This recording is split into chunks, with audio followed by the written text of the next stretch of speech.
नमस्कार दोस्तों, natures love and care में आपका स्वागत है। दोस्तों, प्रकृति नेचर नेचर में असीम अनलिमिटेड सुंदरता है। अनलिमिटेड असीम संभावनाएं हैं और असीम अनलिमिटेड हैप्पीनेस है।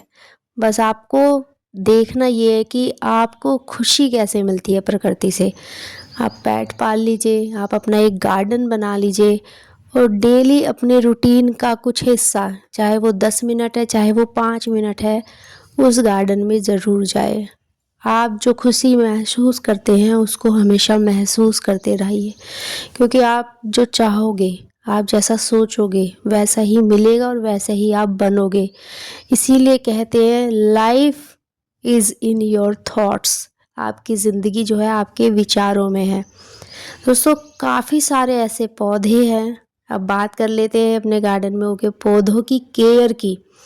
ये मेरा रोहिलिया टुबरेसा है। ये मेरे पास 3 या 4 साल से है और ये एज इट इज़ ग्रीन रहता है। ये पूरी साल फूल देता है। विंटर्स में बहुत कम होते हैं और गर्मियों में इस पे अच्छे फूल आते हैं। ये बहुत ही अच्छा पौधा है, लो मेंटेनेंस है। ये आप जो देख रहे हैं मोगरा है। इसकी जो खुशबू है वो आपके आसपास पूरे वातावरण को महका देती है। इसका मेन है कि आपको इसके जो सूखे हुए फूल हैं उनको तोड़ता रहना पड़ेगा। इसकी जो टहनियाँ हैं उनको जैसे जनवरी फरवरी में काट के छोड़ दीजिएगा, फिर ये पौधा आपको लगभग 7 से 8 महीने फूल देता रहेगा। जो होते हैं दिसंबर और जनवरी, जब बहुत ठंड पड़ती है तब ये पौधा फ्लावरिंग नहीं करता। उसके बाद बात आती है किंग ऑफ द समर। अगर फूलों का राजा समर में किसी को देखा जाए या कहा जाए तो गुड़हल है, क्योंकि गर्मियों में सबसे ज़्यादा फूल गुड़हल पर खिलते हैं। इसमें सबसे ज़्यादा वैरायटीज़ होती है और सबसे ज़्यादा जो नंबर ऑफ फ्लावर्स एक प्लांट पे होते हैं बहुत होते हैं। दोस्तों, इस पे ये मिली बग्स है।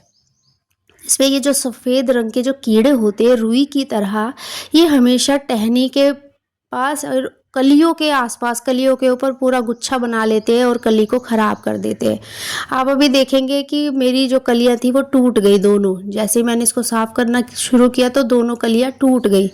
ये क्यों टूटी? क्योंकि ये जो कीड़े हैं इन्होंने इनकी जो जहाँ से बेस है, जहाँ से ये स्टार्ट हुई है ग्रो करना, उसको ये वीक कर देते हैं और उसके बाद वो जो कली है वो खिलने से पहले ही टूट कर गिर जाती है। दोस्तों, आप इसे छोटी सी पतली सी सुई जो सीख होती है या कोई भी आपके पास लंबा सा पतला सा कुछ भी अगर है आपके पास जिससे आप इनको साफ़ कर सकते हैं, आप उससे भी साफ़ कर सकते हैं और फिर बाद में इसको पानी का स्प्रे करके ये पूरी तरह साफ़ हो जाता है। या फिर आप हल्दी मिलाकर पानी में उससे भी स्प्रे कर सकते हैं, लेकिन वो पूरी तरह इनको हटा नहीं पाता, कहीं कहीं पे ये रह जाते हैं। तो बेटर है कि आप किसी पतली सी आपके गार्डन में, क्योंकि पेड़ पौधे बहुत होंगे, तो कोई पतली सी सूखी लकड़ी ले लीजिएगा, उससे उनको हटा दीजिएगा, उसके बाद स्प्रे करिएगा तो ये 100% हट जाएंगे। बहुत सारे लोगों की कंप्लेंट्स रहती है कि हमने गार्डन में पौधे तो बहुत लगाए हैं, गुड़हल पे कलियां भी बहुत आती है, लेकिन खिलने से पहले वो टूट कर गिर जाती है। दोस्तों, यही रीज़न है कि वो टूट कर क्यों गिर जाती है। ये जो मिली बग्स है ये कलियों के बेस को इतना वीक कर देते हैं कि वो खिलने से पहले ही कली टूट जाती है।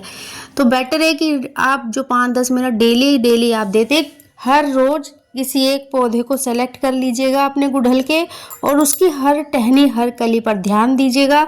अगर कहीं भी आपको लगता है इस तरह के वाइट मिली बग्स आपको दिखाई दे रहे हैं तो उन्हें डंडी से हटा दीजिएगा और बाद में उनमें पानी का स्प्रे कर दीजिएगा। तो आप देखिएगा ये 100% सक्सेसफुल होगा आपका, क्योंकि उसमें जो हल्का फुल्का बचा होगा वो पानी के स्प्रे से हट जाएगा।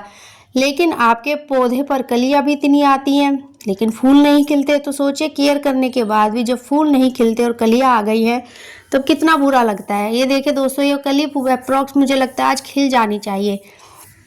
ये सुबह का टाइम है 7:30 बजे का, ये कली 10 बजे तक खिल जाएगी जिस हिसाब से ये फुली डेवलप है। लेकिन इसके चारों तरफ आप मिली बग्स का गुच्छा देखिए। अगर ये टाइम से ना हटाए तो ये खिलने से पहले ही हो सकता है कि ये जिस टाइम में आपको खिलने के लिए कह रहे हो सकता है उस टाइम ये टूट कर गिर जाए। तो इसीलिए हमेशा अपने पौधे की केयर कीजिएगा। आपको जो अगर इस तरह के मिली बग्स दिखाई दे या काले कीड़ों का गुच्छा दिखाई दे तो कोशिश कीजिएगा कि उसको आप हटा दें। और नॉर्मली भी दोस्तों, नॉर्मली भी आप एक चुटकी हल्दी लीजिए अपने बकेट में उसको मिलाइए और सभी जितने भी पौधों पर कलियां आ गई है लेकिन मिलीबग्स अभी आपको दिखाई नहीं दे रहा, तो उस पे उस पानी को स्प्रे कर दीजिएगा ताकि फ्यूचर में भी मिलीबग उन पौधों पर ग्रो ना करे। इससे क्या होगा कि आपकी जो कलियां है वो हेल्दी हो जाएंगी और आपकी टूट कर नहीं गिरेंगी बल्कि फूल खिल जाएंगे। तो ये छोटी छोटी जो केयरिंग टिप्स है आपके प्लांट्स के लिए, ये बहुत ज़रूरी है अगर आप अपने गार्डन में फूलों को खिला हुआ देखना चाहते हैं। ये देखिए, ये पूरी कली मतलब नीचे से ऊपर तक पूरी कली ये किस तरह से कीड़ों ने ढकी हुई है, जो मिली बग्स है। तो अब आप सोचिए, जो कली पूरी तरह कीड़ों से ढकी हुई है, क्या वो खिलेगी? वो नहीं खिलेगी, वो खिलने से पहले टूटकर गिर जाएगी। तो यही हमें ध्यान करना है। आज मैंने अपने 3 पौधों को साफ़ किया, मतलब 3 पौधों से मैंने आज मिलीबग्स हटाए। इसी तरह से अगर आपके पास 10 पौधे भी है तो 3 दिन में आप अपने सारे पौधों को साफ़ कर सकते हैं। बट ये केयर आपको करनी पड़ेगी, कोई दूसरा नहीं करेगा क्योंकि जो माली होते हैं, जो गार्डन में आकर काम करते हैं, उनके पास भी उतना समय नहीं होता कि वो एक एक पौधे को देखकर साफ कर सके। तो ये तो जिसको गार्डनिंग का क्रेज़ है, जो पौधों को प्यार करता है, जो फूलों को खिलता हुआ देखना चाहता है, उसको ही करना पड़ेगा।